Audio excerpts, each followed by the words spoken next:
Felix Bocchino was a survivor, an underworld realist. He had spent more than 50 years making a comfortable living as a mob-connected bookmaker, extortionist, and drug trafficker, negotiating the murky underworld where ever-shifting alliances and petty backstabbing often proved fatal. In January of 1992, at the age of 73, he was still active and, according to law enforcement sources, was emerging as a player within the Stanfa organization. He was running a bookmaking operation in South Philadelphia and had begun to collect a street tax from gamblers in Northeast Philadelphia, one of the first moves by the Stanfa crime family to re-establish its control of the underworld gambling market. In the 1980s, Nicky Scarfo had generated hundreds of thousands of dollars from the street tax, an extortion racket that required gamblers, loan sharks, and drug dealers not directly aligned with the mob to pay a weekly or monthly stipend to the organization in order to stay in business. It was a simple proposition: pay or die. After Scarfo and his top associates were convicted and sent to prison, the street tax disappeared. Independent bookmakers and loan sharks had been on their own, doing business without any underworld interference for about 5 years. Now that was changing. While Stanfa paid lip service to the traditions of honor and loyalty that were the cornerstones of the mafia, he was in many ways as greedy and arrogant as Scarfo. The street tax was one example. It was a quick, easy way to generate cash. That it created an atmosphere filled with tension and threats of violence and attracted law enforcement or secondary concerns. When money was involved, Stanfa, like Scarfo, was single-minded. Felix Bocchino got up every morning around 7 a.m. to take his dog for a walk and buy the morning paper. Then he'd return to the second-floor apartment on East Passyunk Avenue that he shared with his daughter. There he'd leave the dog, get in his car, and drive to a local diner for breakfast. That was the routine he followed on the morning of January 29th. He had just slid behind the wheel of his two-door maroon Buick when a man wearing a hooded black jacket ran up to the car and opened fire. The gunman pumped 4 shots through the driver's side window. 2 bullets from the .38 caliber handgun ripped through Bocchino's neck. Another crashed into his temple. A 4th grazed the bridge of his nose before shattering the passenger side window of the vehicle. Bocchino died sitting behind the steering wheel, his car keys in the ignition, his morning paper on the seat beside him. Police found $1,000 in cash in his pocket. The murder was portrayed in the media as the first mob hit in 7 years. Television anchormen and newspaper reporters speculated ominously about the start of a new mob war, but police were more circumspect. Among the early reports was law enforcement speculation that John Stanfa might have been behind the killing. Questioned by detectives, Stanfa was described as nervous, uncooperative. He then dropped out of sight.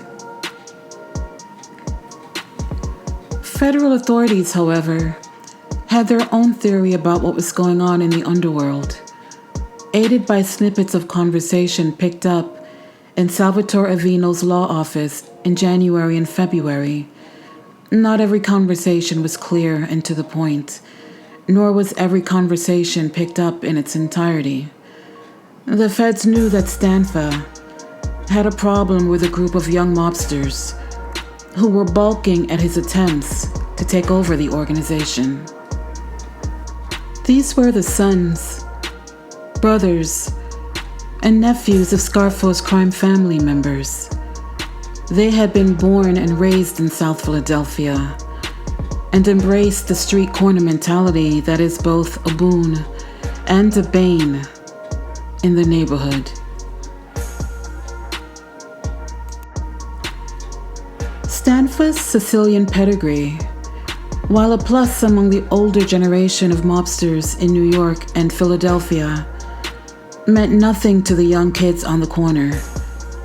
This was their city, and he was an outsider who had no standing. Eventually, the group of young mob wannabes would be identified in the media as the Young Turks. The Bocchino hit is now considered the first shooting in the battle between Stanfa and a group of young mob rivals that would last 2 years. In the weeks that followed the Bocchino murder, investigators developed a second possible and probably accurate motive for the shooting. Several of the bookmakers in Northeast Philadelphia who Bocchino approached for a street tax were already paying, but they were paying the young South Philadelphia mobsters. Bocchino was putting his hand into their pockets. The fact that Stanfa was backing Bocchino meant nothing. To the young mobsters, Stanfa was still a greaser, a greaseball, a ciggy, someone who couldn't find his way up Broad Street on New Year's Day, someone who didn't know or understand Philadelphia, someone who didn't belong. On February 24th, 1992, agents monitoring the bugs in Salavina's office picked up part of a conversation between Anthony Tony Buck Piccolo and Salavina, in which the Bocchino shooting was discussed. Piccolo, according to an FBI report later filed under court seal, said he knew who was responsible for the murder and that plans for a retaliatory strike were in place. Piccolo said he himself was not involved in those plans. He and Avina also discussed letting those responsible into the family in order to make retaliation easier, a scheme that Stanfa later adopted. On Tuesday evening, March 3rd, Michael Ciancaglini, a strapping 29-year-old mobster, was walking back to his row house on McKean Street after a game of basketball in the neighborhood. Ciancaglini's father, Joseph Ciancaglini, a capo in the Scarfo organization, was serving 45 years in federal prison after being convicted with Scarfo and 14 others in a 1988 RICO case. An older brother, John, was doing a 7-year stint for extortion. A second brother, Joseph, Joe Chang Ciancaglini Jr., was aligned with Stanfa. Michael, however, was considered part of the Young Turk faction. Despite an underworld philosophy built around family and bloodlines, the Philadelphia mob had a long history of father against son, brother against brother. The Ciancaglinis were about to become part of that inexplicable phenomenon.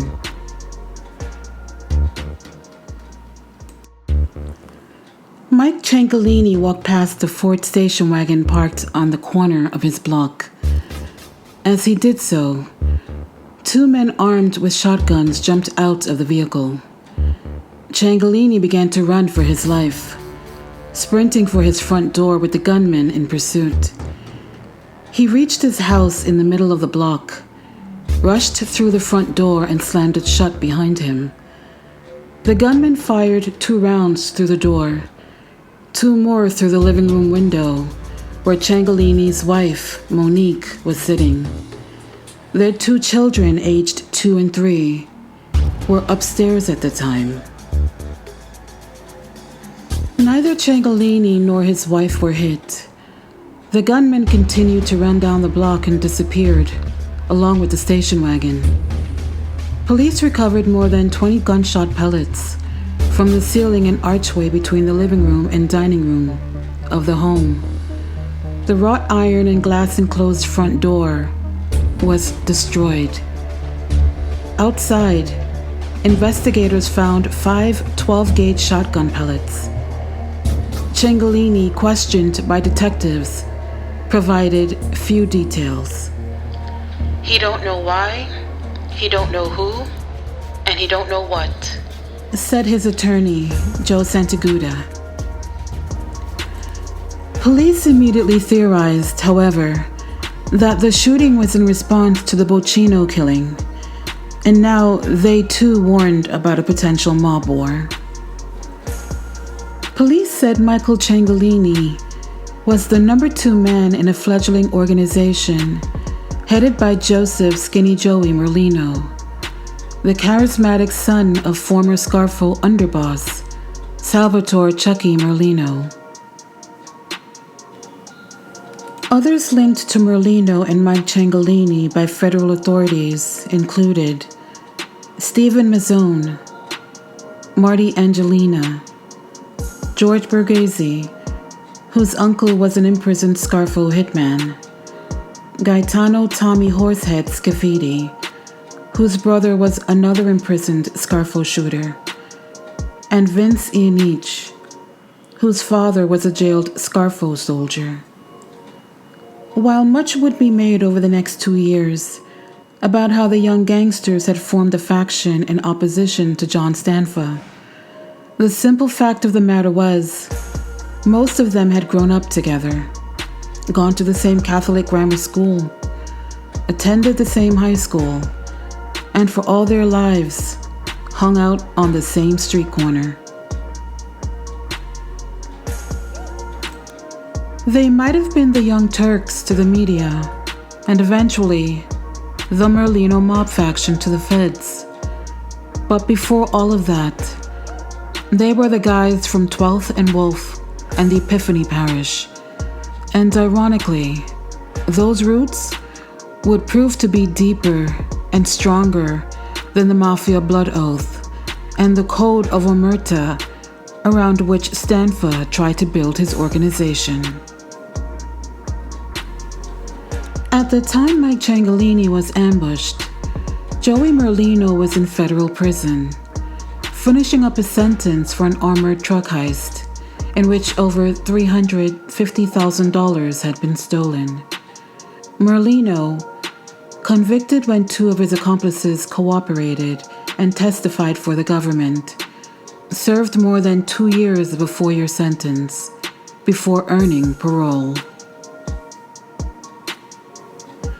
On March 6th, 3 days after the botched Mike Ciancaglini hit, FBI agents watching Salavina's law office recorded the separate arrivals of Anthony Piccolo, John Stanfa, and Joe Ciancaglini, but their listening devices picked up very little. There was, according to one report, a brief, whispered conversation involving Stanfa, Ciancaglini, and Davina. Stanfa and Ciancaglini would leave the office together that afternoon at 3:26 p.m. A week later, on March 13th, there was another short conversation in which Piccolo told Avina that Stanfa was not staying still anywhere, one of the first indications federal authorities had the mob boss believed he might be targeted. 3 days later, Piccolo told Avina the rumor on the street was that the young renegades were looking to hit Joey Ciancaglini. During that conversation, FBI agents later reported Avina asked if the hit on Michael Ciancaglini was supposed to go off the way that it did. In other words, was the shooting a warning rather than a botched murder? Piccolo indicated that it was not planned as a miss. On March 17th, Stanfa visited Avina and told him that he believed Michael Ciancaglini and members of the Young Turks were looking for him. As a precaution, Stanfa said that he would need a day's notice if Avina wanted to see him. The two men then arranged a coded telephone call system that Avina could use to reach the mob boss. Also in that first week, Joey Merlino returned to South Philadelphia, paroled after serving more than 2 years for the armored truck heist. Merlino took his place beside Mike Ciancaglini as leader of the Young American faction of the Philadelphia mob.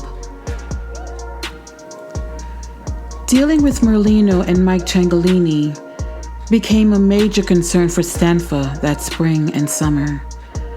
Federal authorities watched with fascination as the mob boss began to maneuver them into position for a kill. Stanfa subscribed to the same philosophy as several veteran Philadelphia organized crime figures who had become informants. In order to stay alive and on top in the underworld, they said, "You gotta keep your friends close and your enemies closer." In the fall of 1992, John Stanfa heightened his focus on the recently released Joey Merlino and the other Little Americans, as he referred to Merlino's inner circle. Ultimately, he knew he would have to kill them, so he began to plot their demise. Stanfa had 2 shooters lined up and ready to go. They were young. They were eager. But best of all, from Stanfa's perspective, they were Sicilian. But then, they both started making eyes at Stanfa's beautiful 24-year-old daughter, Sarah, whose soft features and brooding good looks reminded them of the lemon-scented breezes and warm nights of home.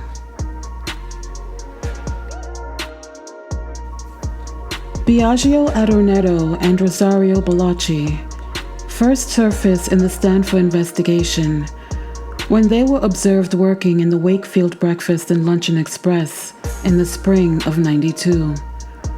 Adornetto, 30, was 7 years older and slightly taller than Bellocci, but they were remarkably similar in several other ways. Both were thin and wiry, with thick black hair and midnight eyes. Both were new arrivals in the city. Both worked as waiters at several Italian restaurants before attracting Stanfa's attention. Most important, both were hot-blooded and ambitious. The Warfield was a small luncheonette located on the corner of Warfield and Wharton Streets, just up the block from Stanfa's Continental Food Warehouse. The property, a single-story cinder block building that housed the luncheonette in an attached storage garage, was owned by Stanfa. But the business was being run by Joe Ciancaglini Jr., who had been formally inducted into the mob in November of '91. A short time later, Stanfa named Joey Chang underboss. It was considered a smart move. Joe Ciancaglini, just 34 years old, would be a bridge between Stanfa and the group of Young Turks headed by skinny Joey Merlino and Joey Chang's brother, Michael. the Bocchino murder and the botched hit on Mike Ciancaglini, things quieted down. Joey Merlino came out of prison in the spring and was spotted meeting with Stanfa, both at Continental and at social functions, including a wedding in May where the FBI took nearly as many photos as the professional photographer hired by the bride's family. That September, Stanfa held another secret-making ceremony. Merlino and Mike Chang were inducted into the organization, formalizing a reconciliation between the old world mob boss and the street corner wise guys. Adornetto, who was also made that day, waited until he was alone with Stanfa to ask why he was bringing the young Americans, whom he knew Stanfa despised, into the family. Stanfa told him to be patient. He intended to kill them, but for now, he wanted them close so that he could keep an eye on them and stabilize the organization. Several others, including Anthony Tony Buck Piccolo and Salvatore Shotzi Sparazio, cautioned against making Merlino and Mike Ciancaglini. Piccolo and Sparazio had seen and survived the violence of the Scarfo years. They knew the price the organization had paid in blood and jail terms. Both felt that Merlino and his associates were too flamboyant, that they would attract too much attention, that they would try to muscle their way into business deals, and that ultimately they would return to the confrontational style that had cost Felix Bocchino his life.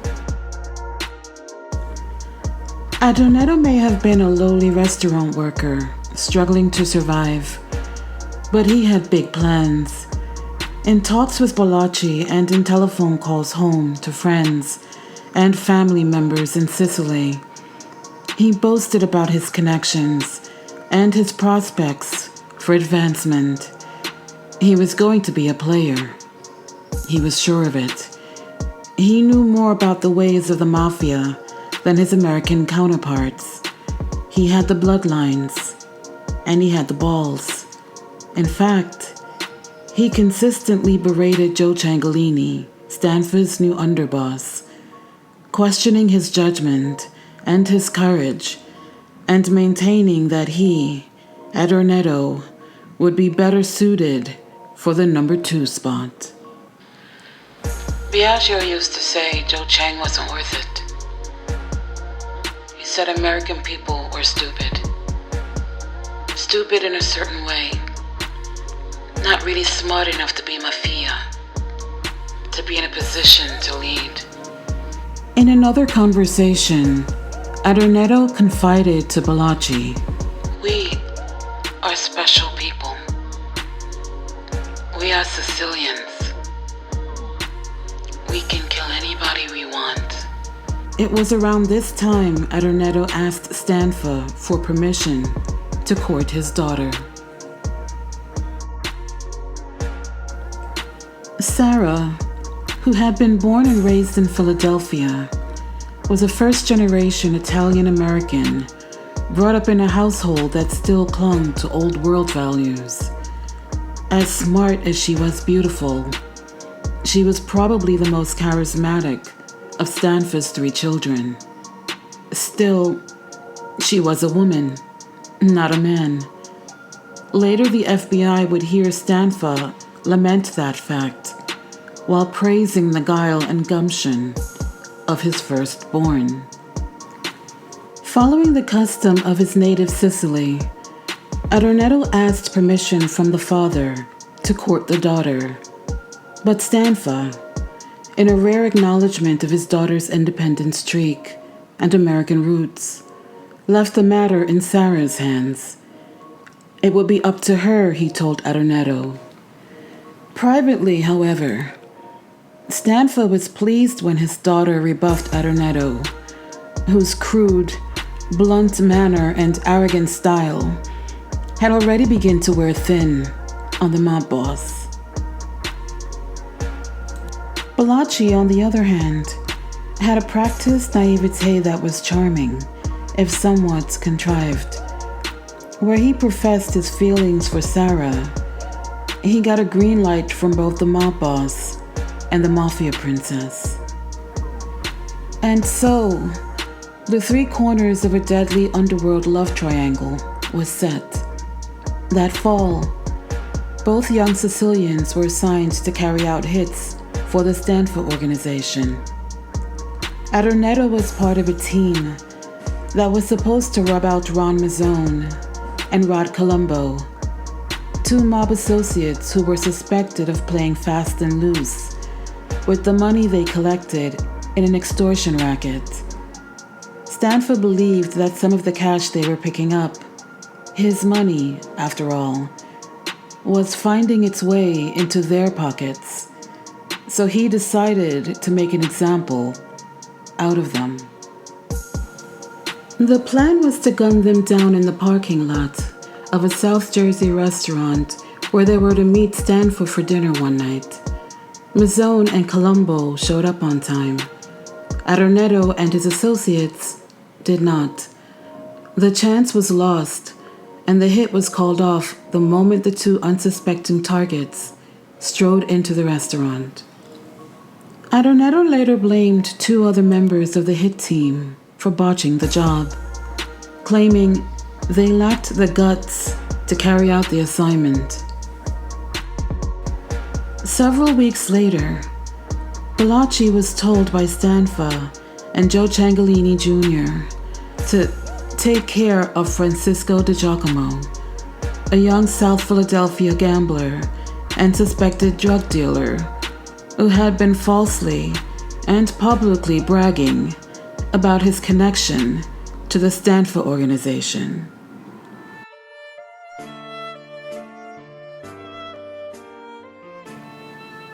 Unlike Adornetto, Bocchino took care of business.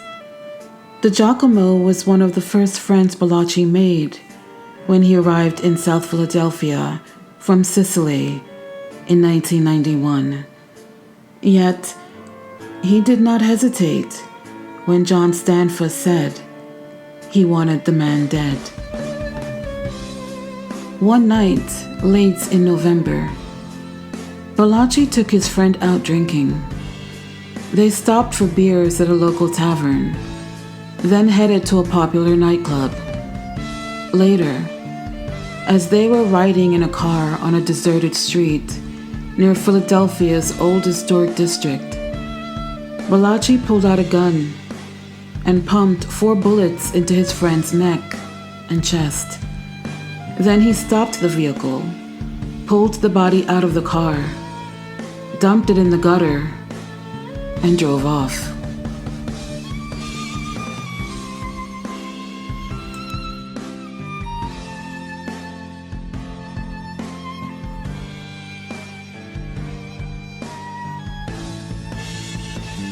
The killing pleased Stanfa and Ciancaglini, but infuriated Adornetto. Bocchino had used a gun taken from Adornetto's home to kill DiGiacomo.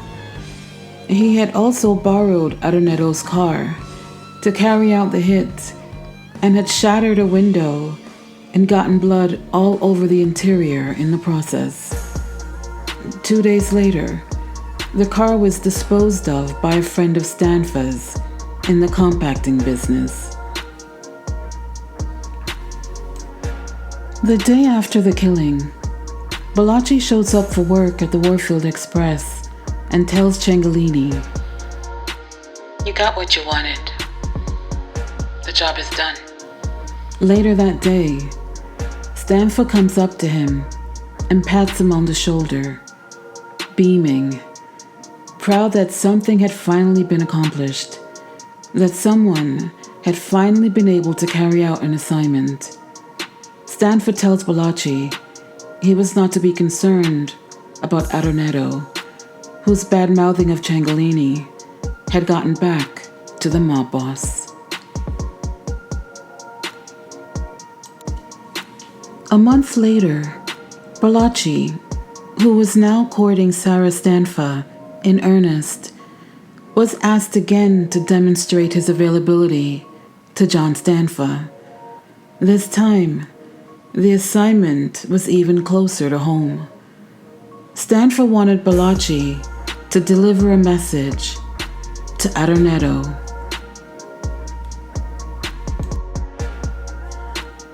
Early in December, there was an electrical fire at the Warfield Express, and Joe Ciancaglini was forced to shut the place down for several weeks.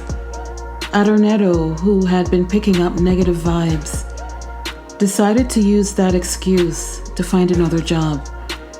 He ended up working as a pizza maker at La Veranda, perhaps the best Italian restaurant in Philadelphia. Adornetto's workstation was in the front of the long, narrow building, not far from the entrance and valet parking area. He worked the dinner shift on most nights, sweating over the ovens and grills where the pizzas, breads, and rolls that were used as appetizers were prepared. It was hot, dull, stationary work. He was a perfect target. Even though he had left the Warfield and put some distance between himself and the Stanfa organization, Adornetto continued to complain about Joe Ciancaglini to anyone who would listen. And more to Stanfa's dismay, he was still calling Sarah Stanfa on the phone. This unwanted attention was apparently the last straw for John Stanfa. Mr. Johnny Stanfa says to me, "You must use the lubada. The Sicilian mafia uses the lubada." He said it would send a message because the Sicilian mafia uses the lubada. He says, "Go right up in his face and blow his head right off. That way, no mistake." Bocchino said in his thick Sicilian accented English. But this was Philadelphia, not Palermo. The message lost something in the translation. On the night of December 30th, 1992, Rosario Bocchino walked into La Veranda, a ski mask pulled down over his face, a sawed-off shotgun in his hand, with a getaway car idling in the valet parking area out front. The wiry, dark-haired hitman approached the pizza ovens, leveled his gun at Biagio Adornetto's head, and squeezed the trigger. I put the shotgun in his face and I shoot. I was surprised. The shotgun didn't go off. I shoot again. Again, nothing. Bocchino ran out of the restaurant, checked to make sure the gun was loaded, and ran back in. By that point, Adornetto was heading for the exit at the opposite end of the building. Bocchino, now brandishing a pistol as well as the shotgun, gave chase. Patrons scrambled for cover. The restaurant was packed, ducking under tables and hiding behind chairs. Among the crowd was a state senator dining with some friends. He later said he had seen nothing. In my mind, I think he's gonna get his gun. With all these people around, it's gonna be a mess. He's gonna shoot me, and I'm gonna shoot him. So, I leave.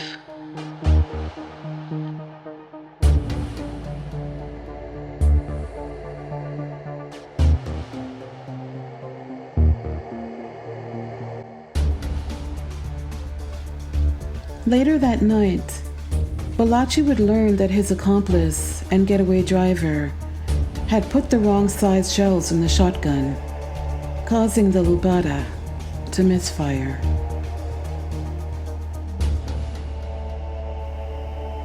A week after the bungled hit at the veranda, police found Rod Colombo dead behind the wheel of his Cadillac, which was parked on a residential street in Audubon, a South Jersey bedroom community in the Philadelphia suburbs.